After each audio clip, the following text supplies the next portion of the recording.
अपनी पत्नी से पूछे, पंडिताइन न दुष्चिति मया दीहि कल्याणी विदिधाति किम। अरे पंडिताइन, अपना बेटा कई दिनों से घर में हमें नहीं दिखाई दे रहा है। जब हम आते हैं खेतों से या काम करके पंडिताई का, और जब हम घर पे आते तो हमें वो घर ही पे नहीं मिलता है। कहां चला जाता है ये, कहां रहता है, कहां गया है? उसकी मां बड़ी सफाई के साथ कह देती, अरे अभी तो यही था, आपका आना हुआ और उसका जाना हुआ। हमसे कह रहा था, मम्मी हम पढ़ने के लिए जा रहे हैं मित्र के यहाँ, और वो चला जाता, अभी तो यही थी। अब वो है 6 घंटे से सुबह से ये बहुत सुंदर बात स्वामी जी, बड़ी प्रशंसा। साईं तेरी याद महान सुखदाई, साईं तेरी याद महान सुखदाई, साईं तेरी याद महान सुखदाई, दाता तेरी याद महान सुखदाई, सुखदाई सुखदाई सुखदाई सुखदाई, तेरी याद सुखदाई, तेरी याद महान सुखदाई, एक तुम्हीं रखवाला जग में, एक तुम्हीं रखवाला जग में, तू ही सदा सहाई, तू ही सदा सहाई, बड़ा तेरी याद महान सुखदाई, साईं तेरी याद महान सुखदाई।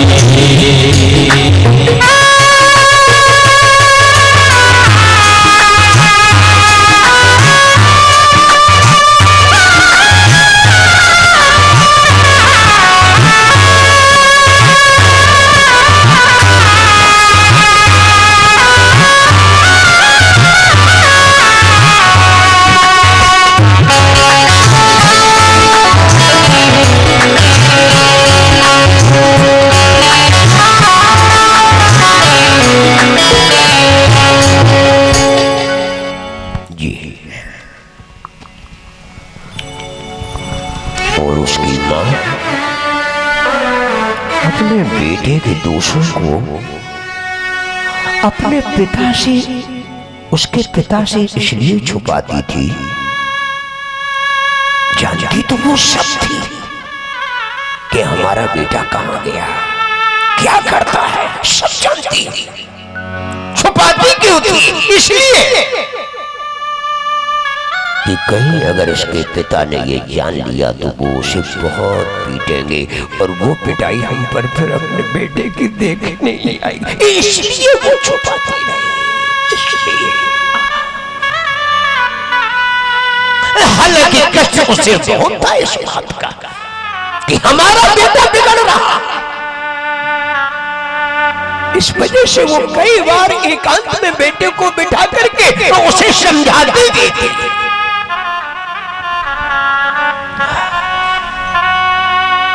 एक दिन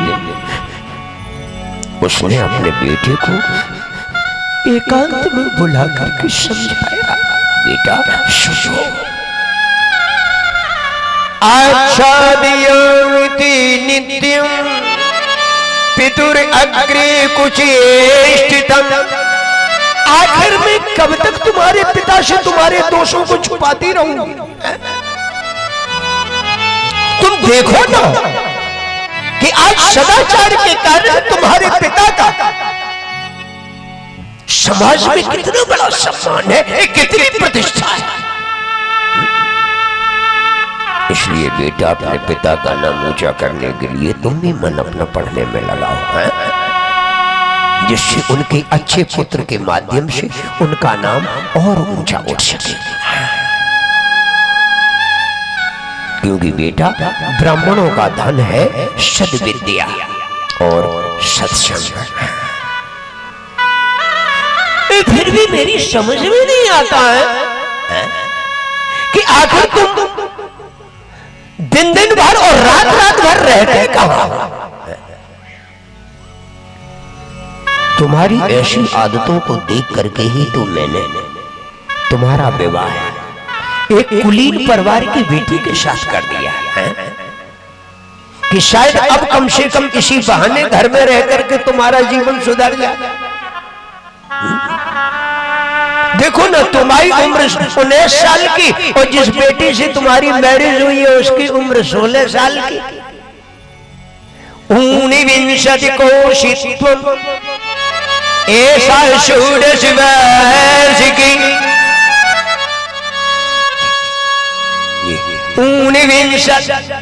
विंशत माने 20, ऊन माने कम, ऊन माने एक कम, 20 में एक कम कितने हुए? 19 ईयर्स जी। अच्छा जी, एक बात और थोड़ा साफ कर दे आपके बीच में, हम भी जान सके और आपको जता भी सके। डू यू नो, क्या आप इस बात को जानते हो कि जिस समय राम का विवाह सीता के साथ हुआ उस समय राम की आयु कितनी थी और सीता की आयु कितनी थी? प्लीज टेल मी, कृपया बताने का कष्ट करें। जी जी बताइए। इसका प्रमाण जी जी वाल्मीकि रामायण में दिया है। राम 15 वर्ष, राम की उम्र कितनी थी? राम 15 वर्ष, 10 और 5 15 साल। 15 10 और 5 राम 15 वर्ष खड बरसान में खिली। खड माने 6 साल की सीता थी। सीता की उम्र 6 साल की और राम की उम्र 15 साल की। आम बुंदेली भाषा में कहें दे, सीता को नाकौनी सहूर से पूछ याद थी, इतनी छोटी है। जरा सी बच्ची 5-6 साल की बेटी क्या जानती होगी आप सोचो। उस जमाने में बेटियों के विवाह 5 वर्ष की उम्र से लेकर 9 वर्ष की उम्र तक हो जाते थे। तालियां बजाइए। इसीलिए हमारे इंडियन कल्चर में एट दैट टाइम, उस समय कोई करप्शन नहीं था, क्योंकि बेटियां जब तक उस लायक होती थी, संतान उत्पत्ति के लायक होते थे, तब तक वो ससुराल में सास के घर चले जाते थे, पति के अंडर कस्टडी में हो जाते थे। इसलिए हमारा देश संयम और आनंद का जीवन जी रहा था, वो जीवन था। राम 15 वर्ष खड़ी बरसान में। राम की आयु 15 साल की और सीता की आयु उस समय 6 साल। वो यहां कि 19 कोशित्वम ऐसा षोडश वर्ष की। स्वस्वरूपिहिते मान्यः सर्वत्र गुणशीलता। तुम्हारे ससुर की भी समाज में इतनी बड़ी प्रतिष्ठा, तो तुम्हारा मामा का पक्ष भी बहुत मजबूत है, वो भी कोई साधारण नहीं, विद्वत्ता के मामले में बहुत आगे वो परिवार। मातृकुल और पितृकुल दोनों ही विद्वान, वह उनसे पैदा हुए तुम, और फिर भी तुम्हें समाज का डर नहीं है? कैसे हो तुम? जब इंसान समाज के भय से अपने को मुक्त मान लेता है, उसी समय उसका पतन प्रारंभ हो जाता है। तालियां बजाइए। समाज एक बहुत बड़ी लकीर है, समाज की निगाह बहुत पैनी होती है। आप दुनिया की निगाह से बच जाओ न बच जाओ, लेकिन समाज की निगाह से आप अपने को बचा नहीं सकते। ला कोशिश करना। इसलिए हमारा समाज हमसे जो मांगे, जो इच्छा रखता, जो उम्मीद रखता है, हमें उस उम्मीद पर खरे उतरने की जरूरत है। तभी हम हिंदुस्तान की एक शुद्ध सामाजिक प्राणी बन सकते हैं। जी, तभी हम सच्चे राष्ट्र प्रेमी बन सकते हैं। जी, अगर तू मुझे एक बात बता, बेटी गुणनिधि को समझाते हुए कहा कि इस बहू को छोड़ करके तू कहां चला जाता है? बेटा, ये कुसंग का उपयोग ब्राह्मणों का काम नहीं है। जिस दिन तेरा पिता जानेगा उस दिन उस पर क्या बीतेगी? बेटा, मैं एक बात बताऊं, यदि तेरा यही हाल रहा तो एक दिन मैं तेरे पीछे अपना शरीर छोड़ दूंगी, शरीर छोड़ दूंगी। तेरे पिता ने तेरा नाम गुणनिधि रख करके मन में क्या क्या सपना संजोए थे कि मेरा इकलौता बेटा एक दिन बड़ा बन करके बहुत बड़ा विद्वान बनेगा, पढ़ लिख करके गुणों की निधि बनेगा। इसलिए तो तेरा नाम उन्होंने गुणनिधि रखा। लेकिन तूने तो उनकी सारी उम्मीदों पर पानी फेरना शुरू कर दिया। वाकई तो गुणनिधि न बन करके दोष निधि बन रहा है। इतना समझा करके मां अपने पल्लू को अपने चेहरे में छुपा करके उसके पास बैठकर बहुत रोई, बहुत रोई। लेकिन प्यारे, वो बेटा इतना कठोर हो चुका था कुसंग में फंस करके कि माँ के रोने की परवाह न करके माँ की बातों पर उसने ऐसे ध्यान नहीं दिया जैसे चिकने घड़े पर पानी नहीं टिकता है, ऐसे ध्यान नहीं। एक दिन महाराज ये घटना घटी, सदा दिन हो तो न एक समान। एक घटना घटी बहुत बढ़िया। एक दिन इसने जुआ खेलने के लिए घर के बाथरूम में अपने पिता के द्वारा उतारी हुई रत्नमयी सोने की अंगूठी जो वहां रखी थी धोखे से पिता से छूट गई, इसने चुरा लिया उसे और जाकर के इसने उस अंगूठी को जुए के दांव पर रख दिया।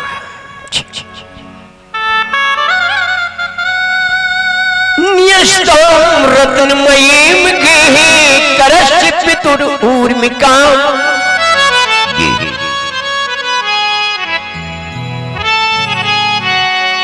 और जिसने वो जुआ जीता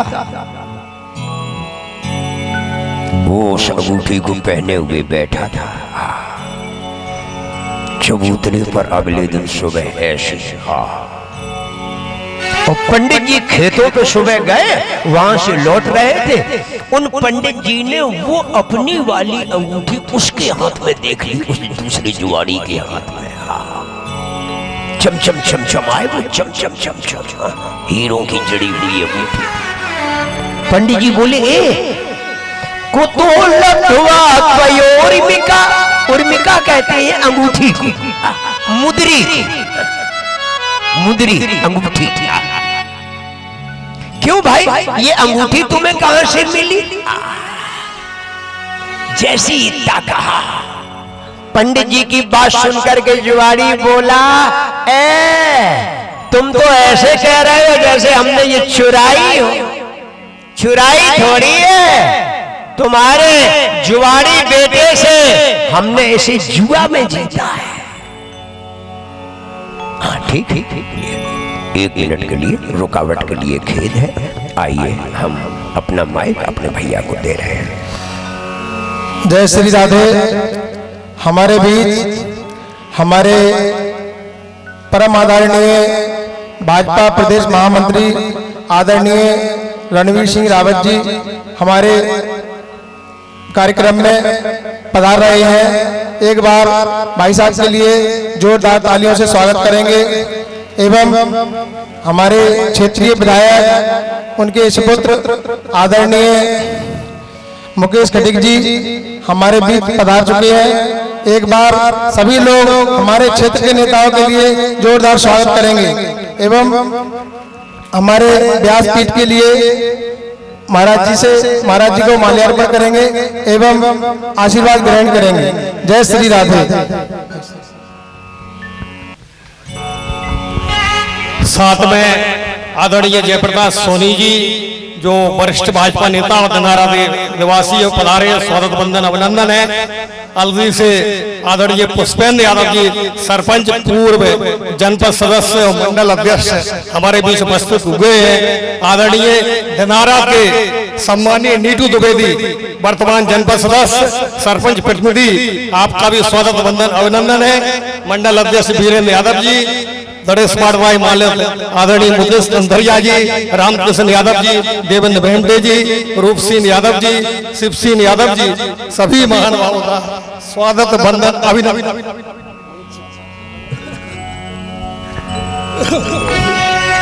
थोड़ा कैमरा खोल के जाना तो सभी लोग कैमरे के अंदर आ जाओ। थोड़ा सा स्विच करना, आप सभी से अनुरोध है कि हमारे बीच में जो हमारे जनप्रतिनिधि एवं हमारे प्रदेश महामंत्री जी माननीय रणवीर सिंह रावत जी पधारे